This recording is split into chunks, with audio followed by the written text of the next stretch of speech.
ఇప్పుడైతే మీ వాక్యమును ధ్యానించాలని ఆశపడుతున్నాను ఆయన. నా మాటలు నిష్ప్రయోజనకరము, మీరు మాట్లాడటం మాకు ప్రయోజనకరం. ఈ విశేషమైన సమయంలో ఈ 28వ ధ్యానాన్ని మానవాత్మను మరుగుపరిచి, మానవ స్వరమును మరుగుపరిచి, మహిమ కలిగిన విశుద్ధాత్మ సహాయము చేతను, మనోహరమైన మీ స్వరము చేతను మాకు దయచేయమని, సమస్త మహిమ ఘనత ప్రభావం మీరు పొందమని యేసయ్య నామమున ప్రార్థించి వేడుకొనుచున్నాను తండ్రి, ఆమేన్. దేవునికి మహిమ కలుగునుగాక. దేవుని ప్రేమించి ఆయన పరిశుద్ధ సన్నిధిని చేరవచ్చిన ప్రియ విశ్వాసులందరికీ మన ప్రభువును ప్రియరక్షకుడైన యేసుక్రీస్తు వారి పరిశుద్ధ నామములు శుభాలు తెలియజేస్తున్నాను. ప్రభునందు ప్రియులారా, దేవునితో గడియ 28వ దినములోనికి మనము నడిపించబడ్డాం దేవుని కృపను బట్టి. ఈ దినము ధ్యానము కొరకు ఏర్పాటు చేయబడినటువంటి పరిశుద్ధ వాక్య భాగములు న్యాయాధిపతుల గ్రంథము 15వ అధ్యాయము 9 నుంచి 16 వచనాల భాగం, అలాగే అపోస్తలుడైన పౌలు కొరింథీయులకు రాసినటువంటి మొదటి పత్రిక 1వ అధ్యాయము 26 నుంచి 31 వచనాలు. సంసోను గాడిద పచ్చి దవడ ఎముక.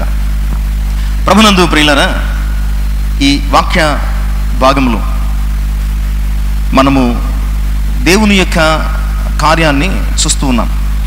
దీనిని క్లుప్తంగా మనం అర్థం చేసుకునే ప్రయత్నం చేస్తే,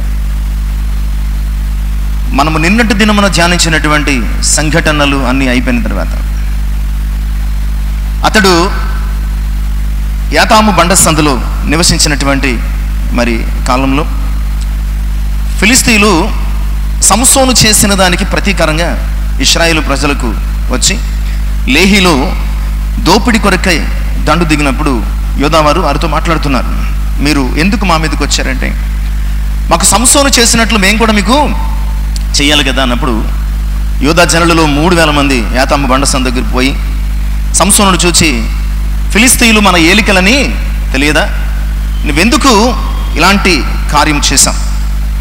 ఇదిగో నీవు దయచేసి మాతో వచ్చినట్లయితే వారికి మేము అప్పగిస్తాము నిన్ను అని చెప్పడం, వారికి లోబడి సంసోను వారి కూడా రావడం, బంధించి ఉంచినటువంటి సంసోను ఎప్పుడైతే ఫిలిస్తీయులను చూచాడో, వారి కేకలను చూచి యెహోవా ఆత్మ అతని మీదకు బలంగా వచ్చినందున అతని చేతులకు కట్టబడినటువంటి తాళ్ళు అగ్ని చేత కాల్చబడిన జనుపు నారవలే సంకెళ్ళు అతని చేతుల్లోంచి విడిపోయి, అప్పుడు అతడు ఒక గాడిద పచ్చి దవడ ఎముకను పట్టుకుని దాని చేత 1000 మంది మనుషులను చంపేశాడు.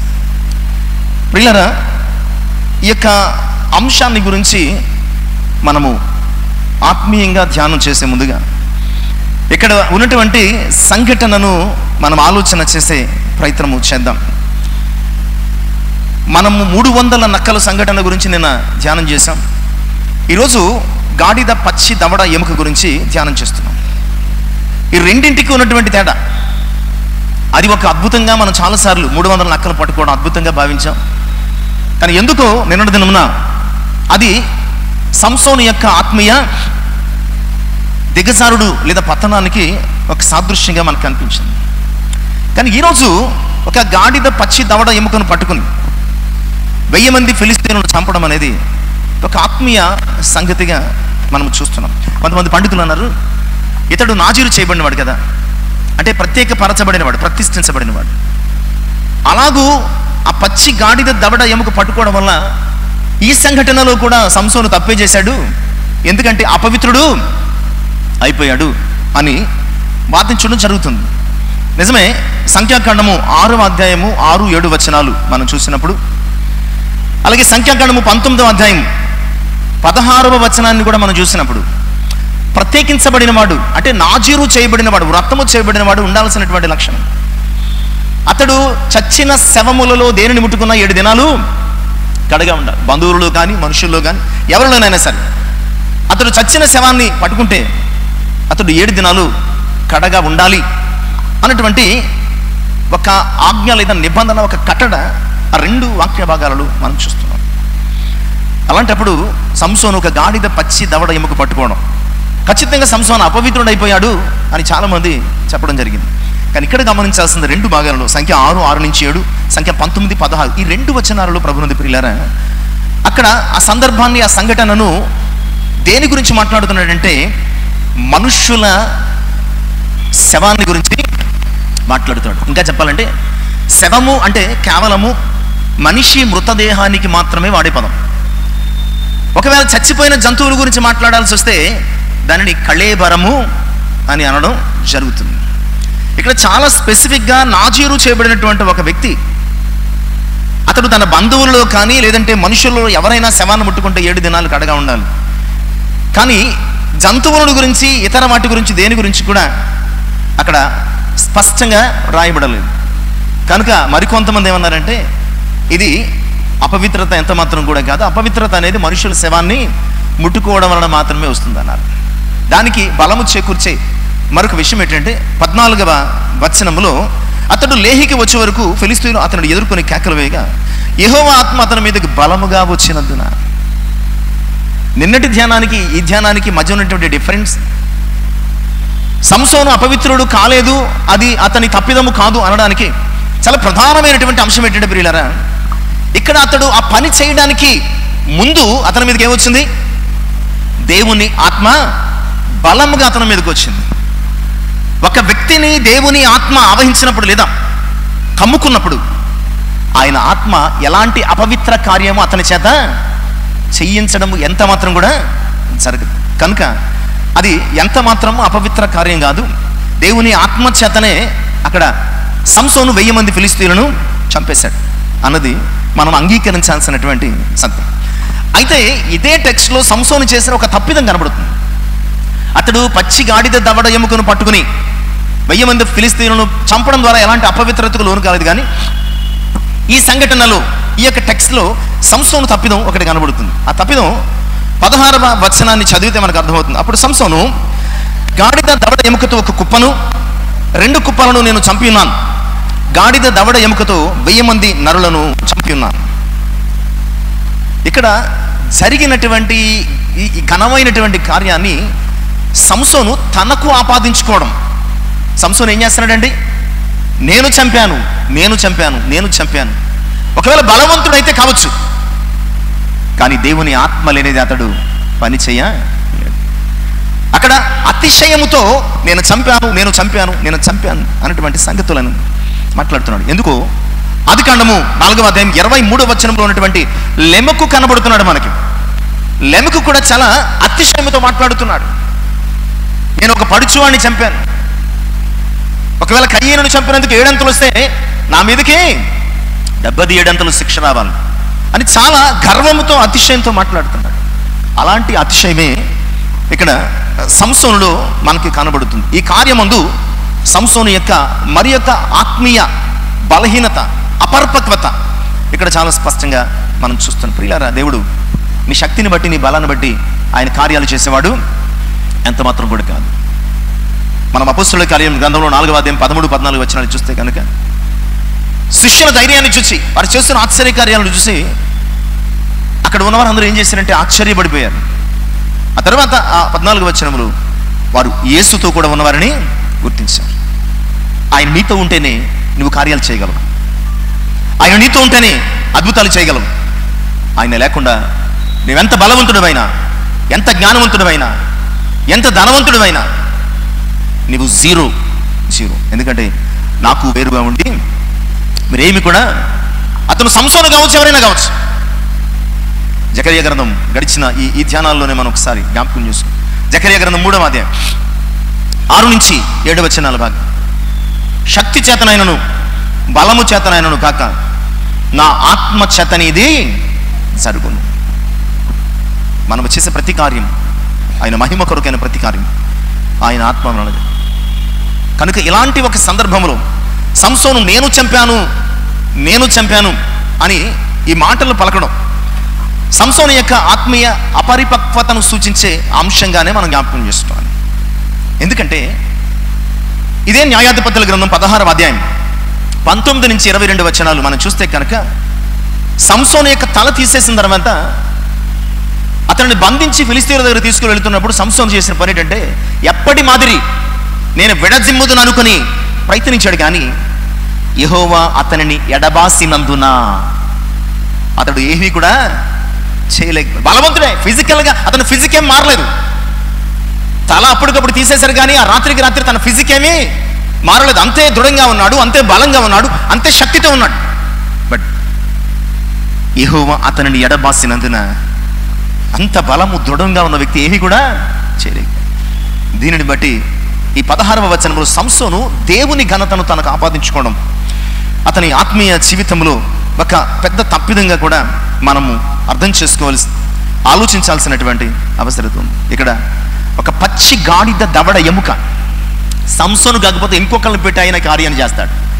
మనం అర్థం చేసుకోవాల్సిన విషయం ఏంటంటే ఇక్కడ సంసోను కాకపోతే ఇంకొకరిని పెట్టుకుని ఈ అద్భుతం చేయగలడు. ఆయన ఈ అద్భుతం చేయగలడు. బట్ సంసోనును ఆ కాలం ముందు ఇశ్రాయేలు ప్రజల కొరకు నియమించాడు కనుక అలాంటి ఒక కార్యం కొరకు సంసోనును వాడుకున్నాడు అంతే. గాడిద పచ్చి దవడ ఎముక, చాలాసార్లు దీని గురించి ఆలోచన చేస్తూ ఉండేవాడు. గాడిద పచ్చి దవడ ఎముక, ఇంత స్పెసిఫిక్గా గాడిద దవడ ఎముక లేదంటే ఒక ఎముక అని రాయొచ్చు. పరిశుద్ధాత్ముడు చాలా స్పష్టంగా గాడిద పచ్చి దవడ ఎముక అని మాట్లాడుతున్నాడు. ప్రియులారా, అది ఎలాంటి ఆయుధంగా కూడా పనికొచ్చేది కాదు. అది కొట్టడానికి కానీ చంపడానికి కానీ ఆయుధంగా ఉపయోగించడానికి కానీ, ఎందుకంటే అది ఇంకా దాని మీద ఉన్నటువంటి ఆ జిగురు వంటి పదార్థం ఇంకా ఆరలేదు, పచ్చిగా ఉంది. అది పట్టుకున్నప్పుడు గ్రిప్ అనేది ఉండదు, జారిపోతుంది. ఇలా కొన్ని మామూలుగా పట్టుకోవడానికి అయితే ఉపయోగకరంగా ఉంటుందేమో కానీ దాన్ని పట్టుకుని బలంగా 1000 మందిని చంపేంతటి ఆ గ్రిప్ అనేది దాని వలన ఉండదు, జారిపోతుంది. ఖచ్చితంగా ఒకళ్ళని కొట్టేసరికి జారిపోతుంది. అలాంటి నిరాధారమైనటువంటి నిష్ప్రయోజనకరమైనటువంటి ఎలాంటి ఆయుధముగా అక్కడ సంసోను నిష్ప్రయోజనమే. ఈ గాడిద పచ్చి దవడ ఎముక యూజ్లెస్. అలాంటి ఒక వ్యక్తి, అలాంటి ఒక సాధనం చేత 1000 మంది ఫిలిస్తీన్లను చంపడం అంటే ఇది దేవుని యొక్క అద్భుతాలు చేయగలిగినటువంటి ఆశ్చర్యకార్యాలు. నువ్వెవ్వరమన్నది ఆయనకు అనవసరం. నీవు ఉపయోగిస్తున్న ఆయుధమో సాధనమో దానితో కూడా దేవునికి పని లేదు. దేవుడు తన ప్రణాళికాబద్ధంగా పనిచేసుకుంటూ వెళతాడు. తన చిత్తానుకూలంగా పనిచేసుకుంటూ మొదలు పెడతాడు. తన కార్యాలను తన ఇష్టానుసారంగా జరిగిస్తాడు. అందులో మానవులంగా మన ప్రమేయం ఏమి కూడా లేదు. మన జ్ఞానంతో కానీ, మన బలంతో కానీ, మన శక్తితో కానీ, లేదా మనకున్నటువంటి మరి ఏ ఇతర సమస్త విధములైనటువంటి నైపుణ్యతలతో కానీ ఆయన కార్యాలకు సంబంధం లేదు. అందుకని మనం చదువుకున్నటువంటి 2వ భాగంలో కూడా అదే చెప్తాడు. జ్ఞానవంతులను, బలమైన వారిని సిగ్గుపరచడం కొరకు బలహీనులను, వెర్రివారిని ఆయన ఏర్పాటు చేసుకున్నాడు. కనుక అతిశయించేవాడు నీ ద్వారా దేవుడు జరిగించుకున్న కార్యాలను బట్టి నీవు అతిశయించడం కాదు, కార్యాలు జరిగించిన దేవుని బట్టి నీవు అతిశయించాల్సినటువంటి అవసరం ఉంది. ఈరోజు అలాంటి అద్భుతాలు చేసిన కొన్ని సందర్భాలు చాలా చిన్ని వస్తువులు చేత మనము ఇలాంటి ప్రయత్నాలు చాలా కాలం క్రితం మనం ధ్యానం చేస్తూ వచ్చాం. వాటికి కొంచెం భిన్నంగా మనం కొన్ని విషయాలను ఈరోజు ఆలోచన చేయడానికి సిద్ధపడదాం ప్రియులారా. అందులో మొట్టమొదటిది అద్భుతాలు చేసిన ఓ చిన్ని కర్ర. అద్భుతాలు చేసిన ఓ చిన్ని కర్ర. అర్థమై ఉంటుంది ఈ కర్ర ఏమిటో. ఈ కర్ర ఏమిటో అర్థమై ఉంటుంది. నిర్గమకాండం 4వ అధ్యాయం 20వ వచనం. నిర్గమకాండం 4వ అధ్యాయం 20వ వచనం చదువుకుందాం త్వరగా.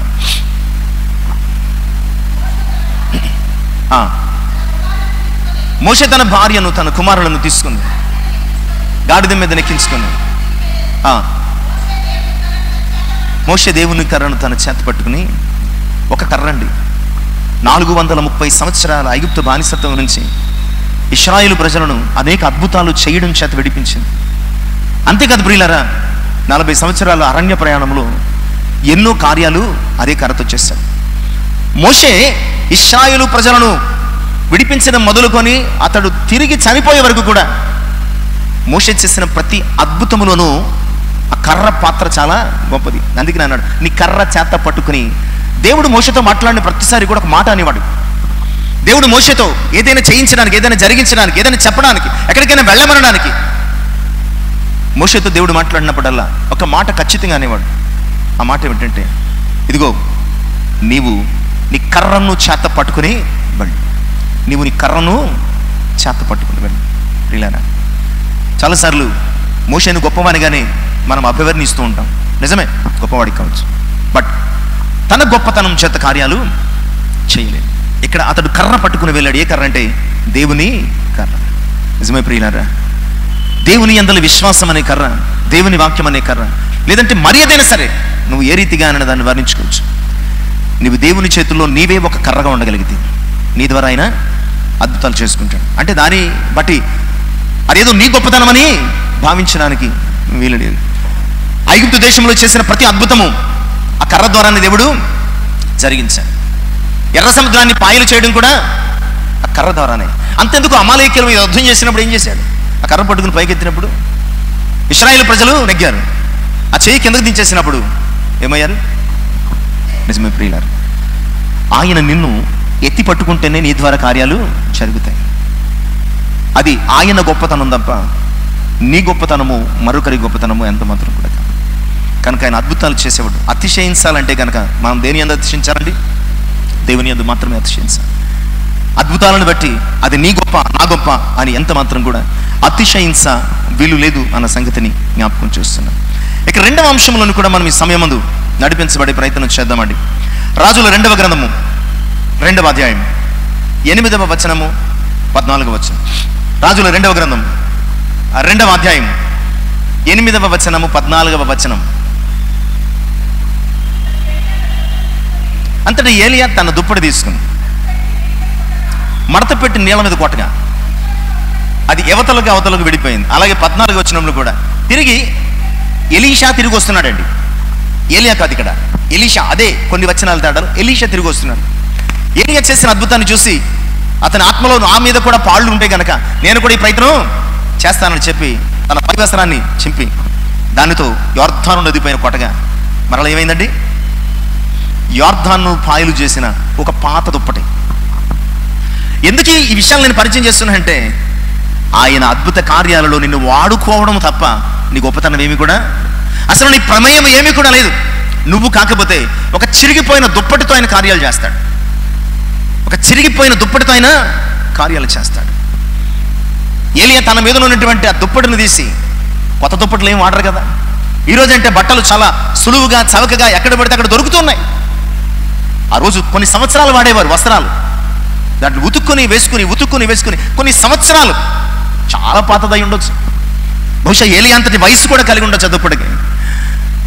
ఆ దుప్పటి తీసుకుని మడత పెట్టి యొర్దాను మీద కొడితే యొర్దాను ఏమైపోయింది? ఈరోజు సంసోను గొప్పతనం కాదు, దేవుని యొక్క గొప్పతనాన్ని మనం జ్ఞాపకం చేస్తున్నాం. చాలాసార్లు సంసోను బలవంతుడు. అంతటి బలవంతుడు కూడా దేవుని ఆత్మ ఎడబాసినప్పుడు బలహీనుడై. అంటే సంసోను ఎప్పుడు బలవంతుడు? దేవుని చేతుల్లో ఉన్నంత కాలమే బలవంతుడు. ఈరోజు నువ్వు కూడా ఎప్పుడు బలవంతుడైనా, ఎప్పుడు జ్ఞానవంతుడైనా, ఎప్పుడు గొప్పడువైనా దేవుని చేతుల్లో ఉన్నంతసేపే. ఆయన ఒక పాత దుప్పటి చేత యొర్దానును పాయలు చేయగలిగినటువంటి దేవుడు. ఇక్కడ మనం గమనించాల్సింది, అప్పటికి ఏలియా గొప్ప దైవజనుడు, ఎలీషా ఇంకా కాదు. ఈ డిఫరెన్స్ మనం చూస్తే, ఒక గొప్ప దైవజనుడు అంటే ఏలియా కొట్టాడు, పాయలైంది. మరి ఎలీషా సంగతి నథింగ్. అప్పటికి ఇంకా నథింగ్. ఎలీషా కూడా కొట్టినప్పుడు మరలా ఎలీషా చేతిలో కూడా యొర్దాను ఏమైంది? పాయలైంది. కనుక ఆయన నీ జీవితంలో నీ ద్వారా గొప్ప కార్యాలు, ఆయన మహిమని లోకములో కనపరుచుకోవడానికి చేస్తాడే తప్ప అది నీ గొప్పతనమని, నీ ఘనతని, బలమని ఎప్పుడు కూడా అనుకోడు. ఆయన చేతుల్లో మనము ఒదిగి ఉండగలిగితే, ఆయన కృపలో మనము లోబడుతూ ఉండగలిగితే కనుక అంతకంటే గొప్ప కార్యాలు మన జీవితంలో చేయగలిగిన సమర్థుడు దేవుడు అన్న సంగతిని వాక్యం ద్వారా తెలియజేస్తున్నాను. సారవంతం చేసిన కొంచెము ఉప్పు, సారవంతం చేసిన కొంచెము ఉప్పు. రాజుల 2వ గ్రంథం 2వ అధ్యాయం 19 నుంచి 22 వచనాలు. ఎలీషా దైవజనుడు, అతడు ఎరికోలో నిలిచి ఉన్నాడు. శిష్యులు అతని దగ్గరికి వచ్చి, అయ్యా, ఈ ఎరికో పట్టణపు భూమి మంచిది కాదు కనుక నీళ్లు సారవంతంగా లేవు అని మాట్లాడారు. అప్పుడు ఎలీషా దైవజనుడు ఒక చక్కని మాట చెప్పాడు, ఇదిగో మీరు వెళ్ళి ఒక కొత్త పాత్రలో ఉప్పును తీసుకుని రండి. అసలు ఎందుకు ఈ భూమి సారవంతం కాలేదంటే, ఆల్రెడీ యెహోషువ గ్రంథంలో దీన్ని ఏం చేశాడు దేవుడు? యెహోషువ గ్రంథంలో ఈ ఎరికో పట్టణాన్ని ఏం చేశాడండి? ఆయన శపించాడు. కనుక ఈ భూమి నిస్సారంగా మారిపోయింది. ఎప్పుడైతే ఆ కొత్త పాత్రలు ఉప్పు తీసుకుని ఇవ్వగా ఆ ఉప్పు అందులో వేసినప్పుడు ఆ యొక్క భూమి నీళ్లు బాగుపడ్డాయి, భూమి సారవంతమైపోయింది. నీళ్లు కొంచెం ఉప్పు. ఇక్కడ కూడా ఎలీషా గొప్పతనము లేదా ఉప్పు గొప్పతనం కూడా కాదు. ఉప్పు వేస్తే ఏమవ్వాలి? ఉప్పేస్తే ఏమవ్వాలి? ఉప్పగా మారాలి, అంతే తప్ప బాగుపడడం ఏంటి? ప్రియులారా, వస్తువుల ప్రమేయం కానీ వ్యక్తుల ప్రమేయం కానీ దేవుని యొక్క కార్యాలలో ఏమాత్రం ఉండదు. ఆయన నిన్ను ఒక సాధనంగా, జస్ట్ ఒక ఇన్స్ట్రుమెంట్గా వాడుకుంటాడు అంతే. ఆయన చేతుల్లో ఒదిగి ఉండగలిగితే నువ్వు ఆత్మీయంగా చాలా ఎదుగుతావు, లేదంటే నువ్వు సంసోను వలె పడిపోయే ప్రమాదం అన్నది. కనుక ఈరోజు ఉప్పును బట్టు నిన్ను బట్టు కాదు, కానీ అసలు విషయం ఏంటంటే 34వ సంకీర్తన 8వ చరణంలో యెహోవా ఉత్తముడిని రుచి చూచి తెలుసుకున్నట్టు వల్ల మాత్రమే కార్యాలు జరుగుతాయి. 34వ సంకీర్తన 8వ చరణంలో ఉప్పును బట్టో లేదా దైవజనుడైన ఎలీషాను బట్టో కాదు, యెహోవా ఉత్తముడని నీవు రుచి చూచి తెలుసుకుంటే నీ బ్రతుకు బాగుపడుతుంది, నీ జీవితం సారవంతమైపోతుంది అన్న సత్యాన్ని నేను మీకు తెలియజేస్తున్నాను. ఇవన్నీ కూడా సాదృశ్యాలు, అంటే మన ప్రమేయం కానీ లేదా మనం వాడుతున్న వస్తువుల ప్రమేయం కానీ ఏమీ లేదు. దేవుడు వాడుకోవాలనుకుంటే వాడుకుంటాడు, నీవు అతిశయపడితే ఆయన నిన్ను తీసి పక్కన పెట్టేస్తాడు. కనుక ఆయన నిన్ను పక్కన పెట్టకుండా నీవు ఆయన చేతుల్లో ఉండగలిగితే నీ ద్వారా ఆయన గొప్ప కార్యాలు జరిగిస్తాడు. తద్వారా నీకు కూడా మేలు ఘనత కలుగుతుంది. 4వ విషయం మనకు బాగా తెలిసింది, గొల్యాతును నేల కరిపించిన ఓ చిన్ని రాయి. గొల్యాతును నేల కరిపించిన ఒక చిన్ని రాయి. సమూయేలు మొదటి గ్రంథం 17:50. సమూయేలు మొదటి గ్రంథం 17:50. దావీదేమి గొప్ప యుద్ధ నైపుణ్యత కలిగిన వాడు కాదు. ఈ రాయి కూడా మంత్రించి ఇచ్చిన రాయి అంతకంటే కాదు కదండి. లైవ్లో మనం చూస్తున్నాం. ఒకవేళ అప్పుడు మనం ఉంటే లైవ్లో చూసేద్దాం. అతడు నేరుగా ఒక ఏటిలోనికి వెళ్ళి నున్నటి 5 గులకరాలు ఏరుకున్నాడు. అవి ఏ దేవత గుడిలో పెట్టి మంత్రించలేదు, తాయెత్తు కట్టినట్టు వాడికి ఏమీ పూజలు చేయలేదు. ఆ సంచిలో వేసుకుని వెళ్ళాడు. గొలియాతు ఎదుట నిలబడ్డాడు. యుద్ధము యెహోవాదే, నేను యెహోవా నామములో నీ మీదకి వస్తున్నాను అని చెప్పి ఆ వడిసిళ్లలో రాయి పెట్టి గిర్ర గిర్ర గిర్రగా తిప్పి గొలియాతును కొట్టాడు. ప్రియులారా, ఇక్కడ మనం గమనించాల్సిన విషయం, అంతకంటే నైపుణ్యత కలిగినటువంటి సౌలు విసిరిన ఈటే ఎదుట ఉన్న దావీదును చంపలేకపోయింది. ఎక్కడో ఎత్తులో ఉన్నటువంటి గొలియాతును, ఎక్కడో బాలుడుగా ఉన్నటువంటి దావీదు విసిరినటువంటి ఒక నున్నని రాయి, ఈటె పదునైనదా, రాయి పదునైందా? సౌలు దావీదును చంపడం సులువా, దావీదు గొలియాతును చంపడం సులువా? సిచ్యువేషనల్గా మనం ఆలోచన చేద్దాం. ప్రియులారా, అంటే అక్కడ దావీదు గొప్పతనము లేదు, రాయి గొప్పతనము లేదు. అంతకంటే గొప్ప నైపుణ్యత సౌలుకుంది, అంతకంటే గొప్ప పదును ఆ ఈటెకున్నది. 2 సార్లు ప్రయత్నించాడట, 2 సార్లు కూడా నిష్ప్రయోజనం, గురి తప్పింది. కానీ దావీదు విసిరిన ఒక చిన్ని రాయి గురి తప్పలేదు. ఎందుకంటే అది దేవుడు విసిరిన రాయి. అది దేవుడు విసిరిన రాయి. దేవుని చేతుల్లో నువ్వు ఉండగలిగితే దేవుడు విసిరినట్టు కాదు, నువ్వు విసిరినట్టు ఆయన చూపిస్తాడు. లోకానికి ఏం చేస్తాడండి? దేవుని చేతుల్లో నువ్వు ఉండగలిగితే దేవుడు విసిరినట్టు ఉండదు. నీ చేత పని చేయించుకోవడం కోసం నువ్వు విసిరినట్లు ఆ రాయి ఉంటుంది అన్న సంగతిని జ్ఞాపకం చేస్తున్నాను. నిజమే ప్రియులారా, మరలా వెళుతున్నాను. గాడిద దవడ ఎముకలో కానీ సంసోనులో కానీ లేదు. కేవలము దేవుని ఆత్మ వలన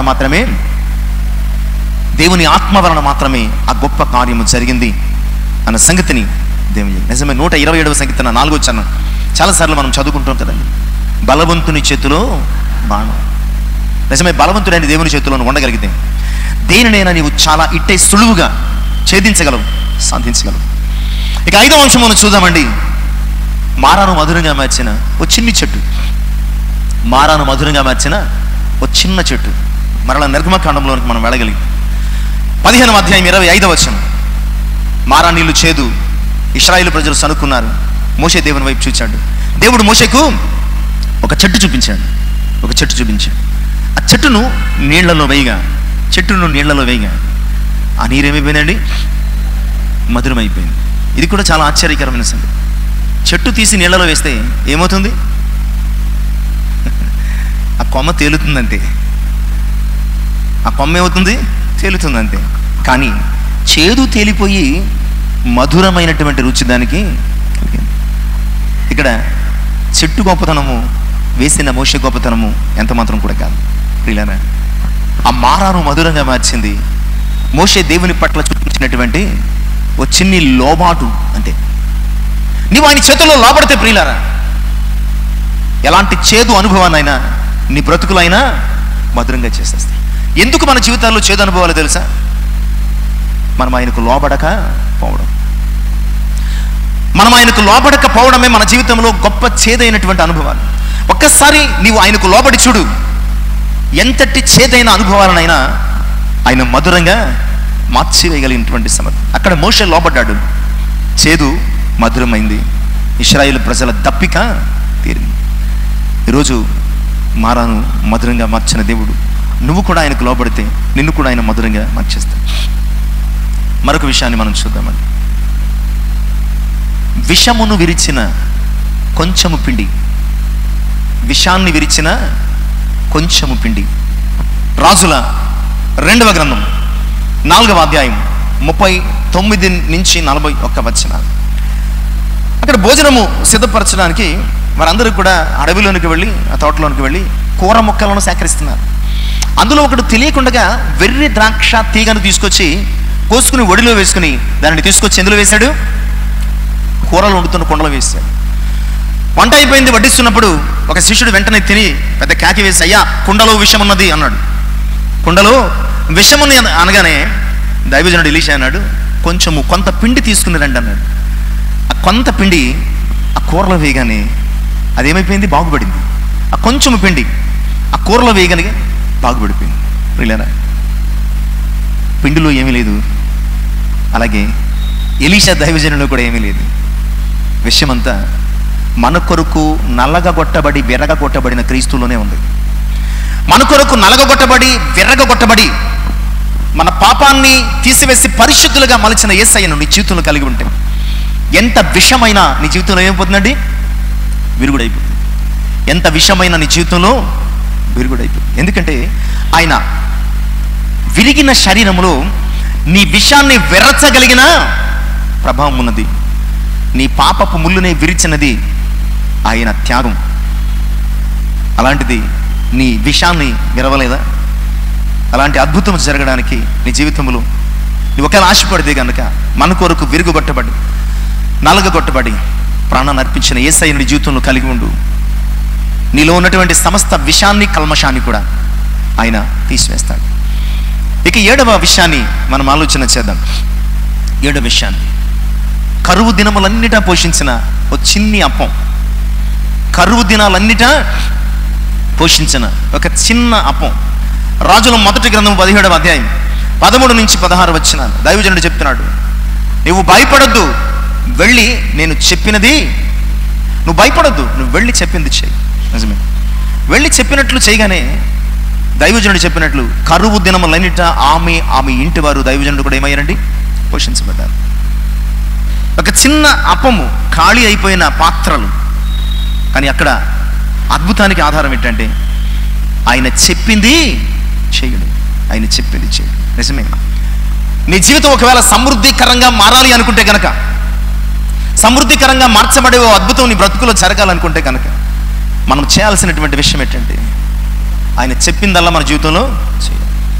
ఆయన చెప్పింది చేయడమే మన జీవితంలో సమృద్ధికి ఆధారం.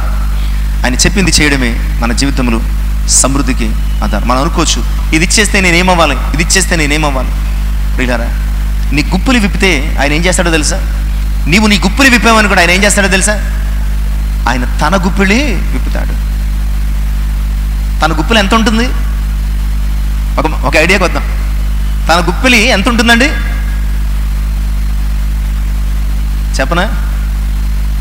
ఆయన ఆకాశమును తన జానతో కొలిచాడటండి.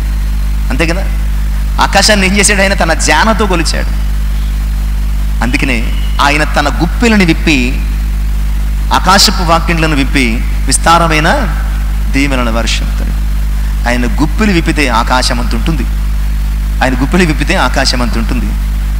నువ్వు అందులో వరదల్లో కొట్టుకుపోయినట్టు అయిపోతావు. ఆయన ఆశీర్వాదాల వరదల్లో అంతటి సమృద్ధి ఉంటుంది. కనుక ఇంతటి సమృద్ధిని బ్రతుకులు కావాలంటే నువ్వేం చేయాలంటే నీ గుప్పలి ఆయన కొరకు విప్పాలి. ఆయన మాట వింటే నీ జీవితంలో అద్భుతాలు జరుగుతాయి. ఇక 8వ విషయం మనం చూద్దామండి. 8వ విషయం, అనేకులను తృప్తిపరిచిన కొంచెం ఆహారం. అనేకులను, నేను ఇక్కడ చెప్పబోయే ఉద్దేశం ఏంటంటే నీ గొప్పతనము, నీ ప్రయత్నము, నీ నైపుణ్యత ఏమీ కూడా కాదు. ఆయన ఎలాంటి దాని చేతనైనా తన కార్యాలను చేసుకోగలడు. దాని రుచి కానీ, రూపము కానీ, ఘనత కానీ, దాని యొక్క మొత్తం కానీ, దానితో ఆయనకి సంబంధం లేదు. అసలు నీతో కూడా ఆయనకు ప్రమేయం లేదు. ఆయన తన కార్యాలు చేస్తాడంతే. ఆయన తన కార్యాలు చేస్తాడంతే. ప్రియులారా, అనేకులను తృప్తిపరిచిన కొంచెం ఆహారం చాలాసార్లు మనం చెప్పుకుంటుంటాం. యోహాను సువార్త 6వ అధ్యాయం 9 నుంచి 13 వచనాలు. సాయంకాలం అయిపోతుంది. శిష్యులతో ఆయన అన్నాడు, వారికి మీరు భోజనం పెట్టి పంపించండి. అయ్యా, 200 ధ్యానారాలైనా సరే వారికి భోజనం పెట్టడానికి సరిపోదయ్యా, కొంచెం కొంచెం తిన్నా అన్నప్పుడు అక్కడ ఉన్నటువంటి ఒక చిన్నవారి దగ్గర 5 రొట్టెలు 2 చిన్న చేపలు కలిపి, అయ్యా, ఈ చిన్నవారి దగ్గర 5 రొట్టెలు 2 చిన్న చేపలు ఉన్నాయి, ఇవి ఏమాత్రం అన్నప్పుడు అవి వాటిని తీసుకొని ఆయన ఆశీర్వదించి వారికి పంచిపెట్టగా, ఒక చిన్న పిల్లవాడిని 2 పూటల ఆహారం 5,000 మంది పురుషులు తిన్నారు. స్త్రీలు, పెద్దలు, వృద్ధులు, చిన్నపిల్లలు కూడా తిన్నారు. ఇంకా 12 గంపలు సమృద్ధికరంగా ఎత్తారు.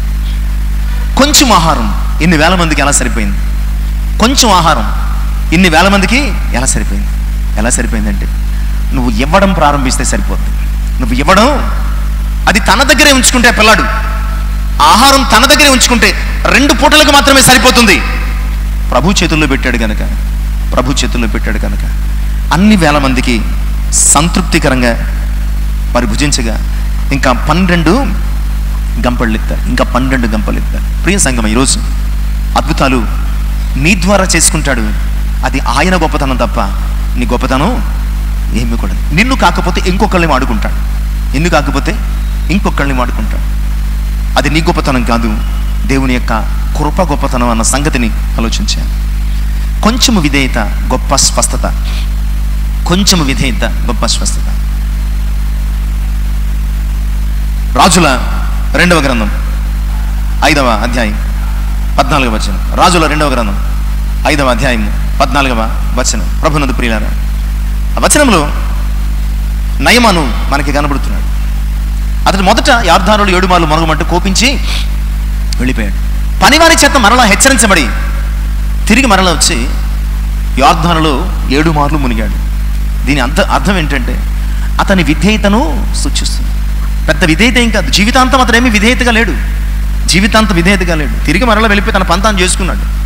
తన ఉద్యోగం తను చేసుకున్నాడు. తన యుద్ధాలు తను చేసుకున్నాడు. తన దేవతలకు తను మొక్కాడంతే. బట్ ఆ క్షణము అతడు చూపించిన కొంచెము విధేయత సంవత్సరాల వెంబడి అతడు అనుభవిస్తున్నటువంటి గొప్ప రోగాన్ని, సంవత్సరాల వెంబడి నయము కానటువంటి గొప్ప రోగాన్ని బాగు చేసింది. ఈరోజు ప్రియులారా, నీ జీవితంలో కొంచెము విధేయత నీ స్వస్థతకు కారణమవుతుంది. నీ స్వస్థతకు కారణమవుతుంది. డాక్టర్లకి, మనుషులకి విధేయత చూపిస్తున్నాం. రక్తస్రావం గల స్త్రీ కూడా ఏం చేసింది? ఎవరు చెబితే వాళ్ళ మాటకు లోబడి విధేయత చూపించి డాక్టర్ వాడమన్న మందులన్నీ వాడింది. డబ్బులు అయిపోయినాయి, రోగం ముదిరిపోయింది. ఆయన చెప్పినటువంటి ఆయన ఎందుకు విశ్వాసం నుంచి వెళ్ళి ఆ వస్త్రపు చెంగు ముట్టినప్పుడు ఆమె బాగుపరచబడింది. నిజమే, కొంచెం విధేయత నీ జీవితంలో నయము కాని జబ్బులను సైతము నయపరిచి గొప్ప స్వస్థతను కలుగు చేసేదిగా ఉంటుంది అన్న సత్యాన్ని తెలియజేస్తున్నాను. ఇక చివరి అంశం, ఆవగించంత విశ్వాసం గొప్ప కార్యాలకు ఆధారం. ఆవగించంత విశ్వాసం గొప్ప కార్యాలకు ఆధారం. చాలాసార్లు అంటూ ఉంటాం, ఫలానా కాలంలో ఫలానా వ్యక్తులు బైబిల్ వారు గొప్ప విశ్వాసులండి. విశ్వాసంలో గొప్ప విశ్వాసం లేకపోతే పేద విశ్వాసం ఏముండదు. అది పరిమాణమును బట్టి కాదు. కానీ విశ్వాసం ఎలాగో తెలుసా అండి? విశ్వాసము దాని యొక్క పరిమాణమును బట్టి కాదు, దాని పరిపూర్ణతను బట్టి లెక్కించబడుతుంది. విశ్వాసము పరిమాణమును బట్టి ఎంత అని కాదు, అవగించంత ఎంతైనా సరే అది పరిపూర్ణమైనది. అంతే కదండి? అది నాటితే ఫలించడానికి పరిపూర్ణమైనటువంటి స్థితి కలిగి. అలాగే నువ్వు కూడా ఒక పరిపూర్ణమైన విశ్వాసంతో ఉంటే, లూకాసు వార్త 17వ అధ్యాయం 6వ వచనం, మీరు ఆవగించంత విశ్వాసమును కలిగి ఉండి, ఇదిగో ఈ కంబళి చెట్టును చూచి నువ్వు వెళ్ళి సముద్రములో నాటబడమంటే నాటబడుతుంది. ఏముంది గొప్పతనం?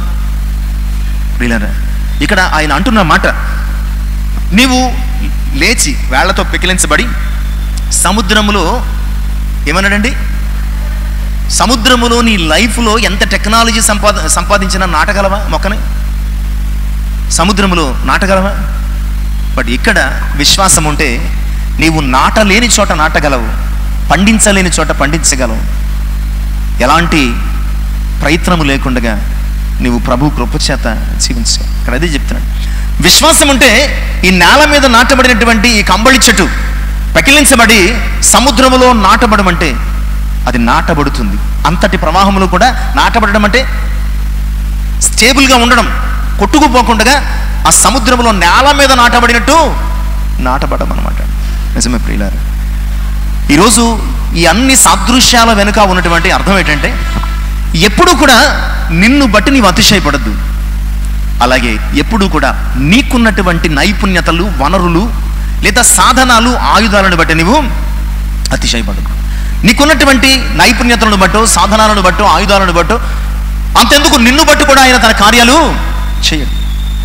తన మహిమ కొరకు, తన ఘనత కొరకు, తన నామమును ప్రకటించుట కొరకు ఆయన తన కార్యాలు చేసే దేవుడు అన్న సంగతిని దేవుని యొక్క వాక్యం ద్వారా ఈరోజు జ్ఞాపకం చేస్తుంది. ఒక నిష్ప్రయోజనకరమైన గాడిద దవడ ఎముక, దేవుని ఆత్మ లేకపోతే కనీసము తాళ్లను కూడా తెంపుకోలేనటువంటి ఒక బలహీనుడైనటువంటి వ్యక్తి చేత 1000 మందిని చంపాడంటే సంసోను యొక్క గొప్పతనం కాదు, ఆయుధంగా ఉపయోగించినటువంటి గాడిద దవడ ఎముక గొప్పతనం కూడా కాదు, దేవుని ఆత్మ యొక్క గొప్పతనం. దేవుని యొక్క ఆత్మ యొక్క గొప్పతనం. దేవుని ఆత్మ చేత అతడు నింపబడినప్పుడు ఓ ఎముక కూడా ఆయుధమైంది. ఒక మనిషి కూడా అసాధ్యమైనటువంటి 1000 మందిని చంపగలిగినంత శక్తిమంతుడయ్యాడు.